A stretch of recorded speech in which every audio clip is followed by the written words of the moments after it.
You've seen this tiny hole on your ruler countless times. Ever wondered what it's really for? It's not random. There's a clever, practical reason behind it. Almost every ruler, no matter the material or brand, has that same small circle near one end. So if it's everywhere, there must be a purpose, right?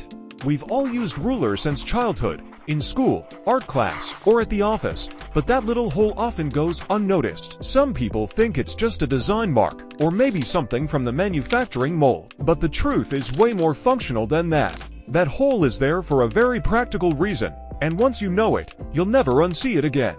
Think about it. Rulers are long, thin, and easy to lose or break when tossed in a drawer.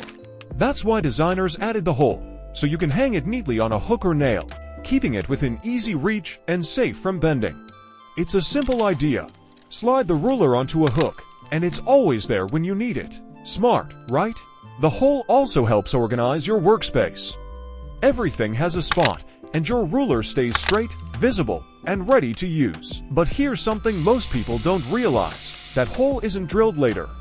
It's built directly into the mold when the ruler is made.